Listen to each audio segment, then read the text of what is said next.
that shot off.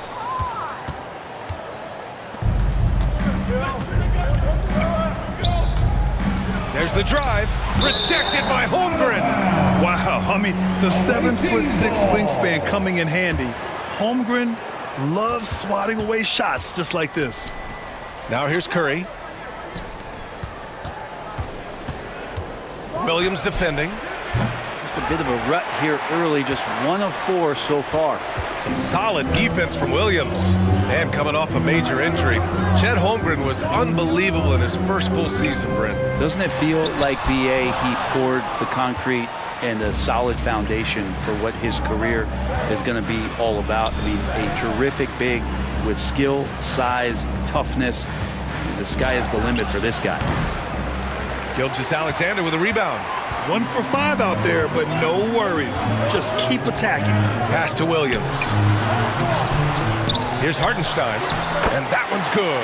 Nice job on the glass as they picked up 2 on the second effort. Yeah, he's going to work early on the offensive glass. He's so amped up. Sometimes guys come in with a great mindset, trying to push the action until somebody stops him. Nobody there to do it that time. Now here's Gilgeous-Alexander. Williams from long range drains the triple. A shot that Williams continues to work on. Love seeing these type of results. Edwards for 3. San Diego with another miss. Oklahoma City leading by 7.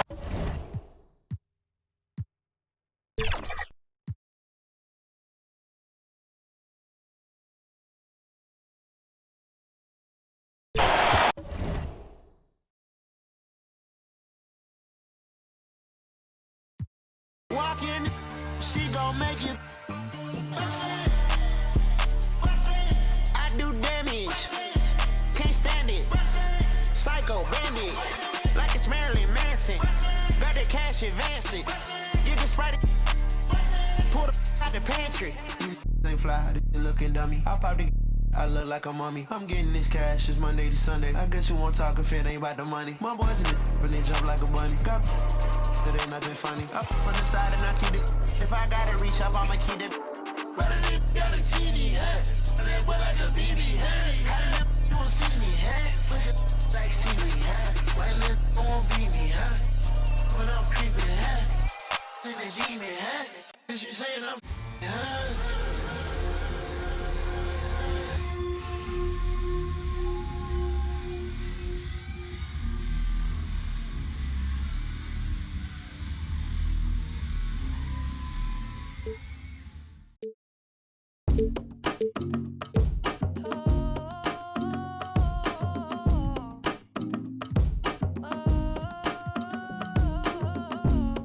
Paparazzi, they be taking them flicks. Cameras watching, I be making them sick. Walk with caution, so I'm making it quick. You out Tips to up your game in 2K25.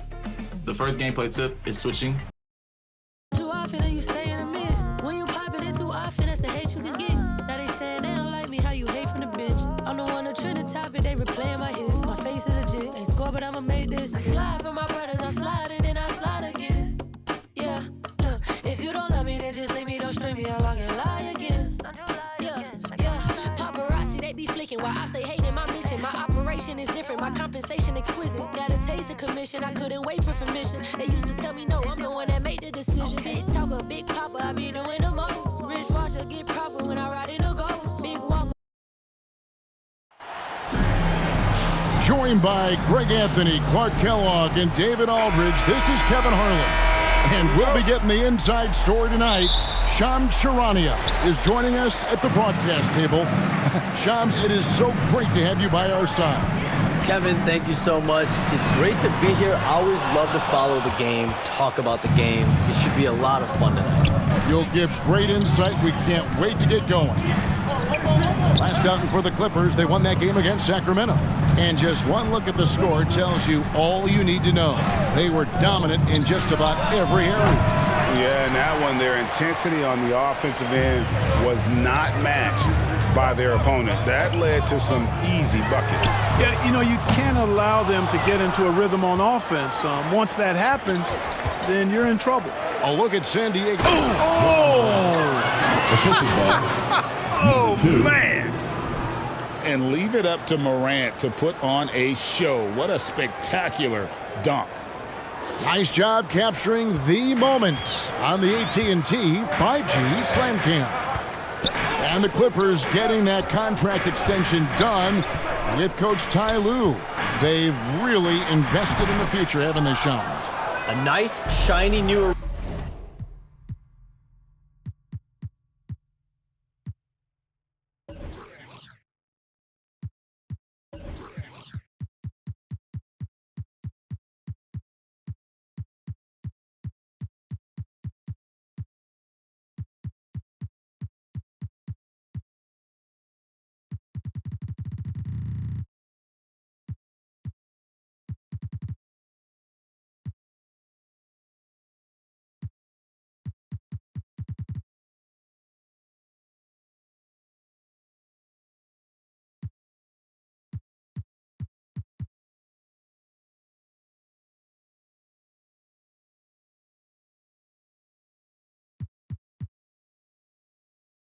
arena and everything that they built in LA, and yet this is a talented and aging roster. The clock is ticking for this iteration of Clippers basketball around Kawhi Leonard. They know the time is right now. And they've added Jeff Van Gundy, so another great basketball mind on that staff. Curry's shot is off. That's another miss. Already they've missed 3 out of 4 to start. Here's Bogdanovich. 2 free throws coming up, and they call the shooting foul. And you know, few guys play their role better than Bogdanovich. And by that, I mean he's often exceeding expectations and giving his squad more than they ask for.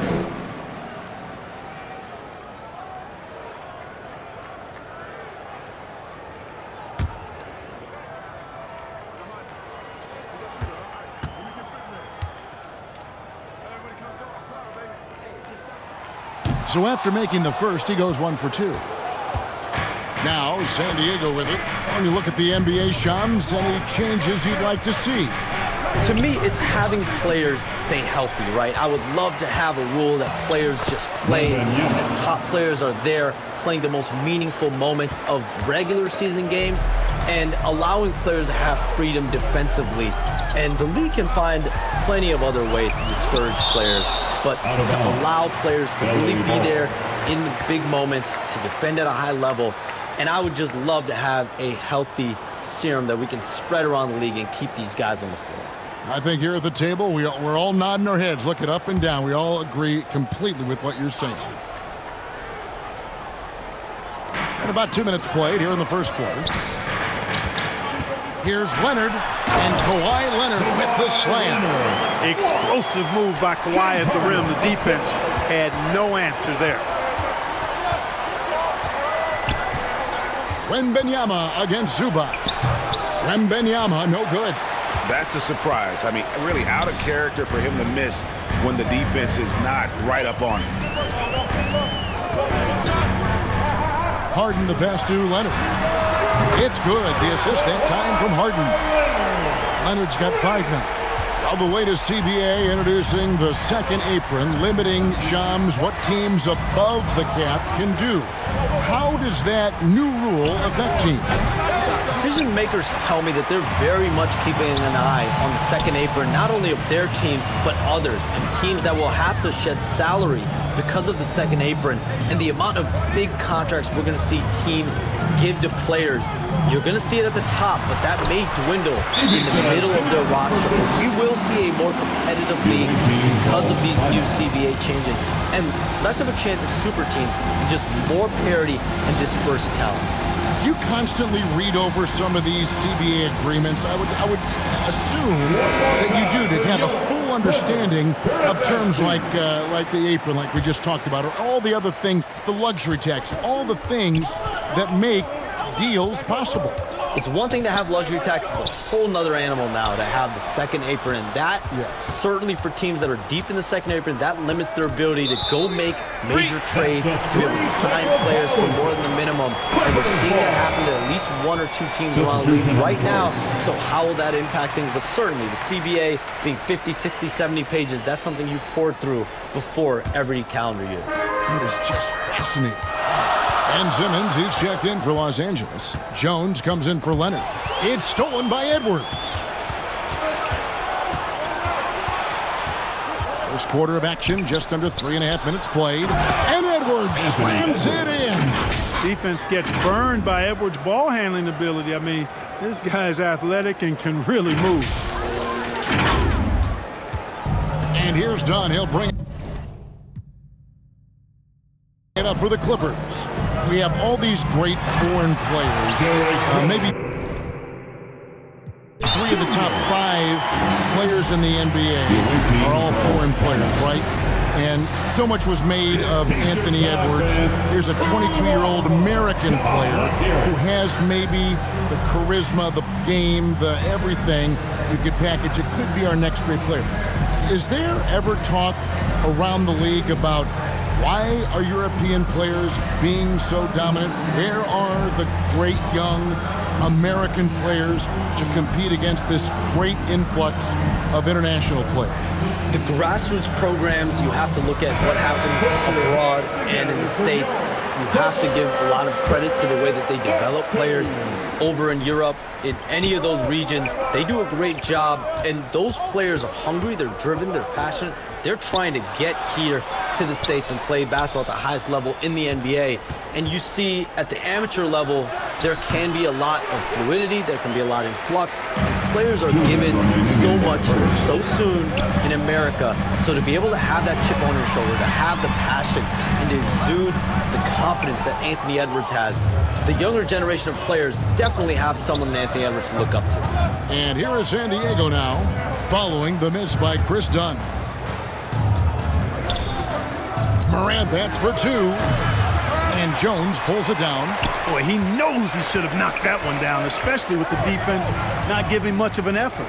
And things can get so intense when NBA rumors start flying, Shams. You know that. The teams are just kind of holding on sometimes for dear life. What is it like when you break a major NBA story, like you've done numerous times?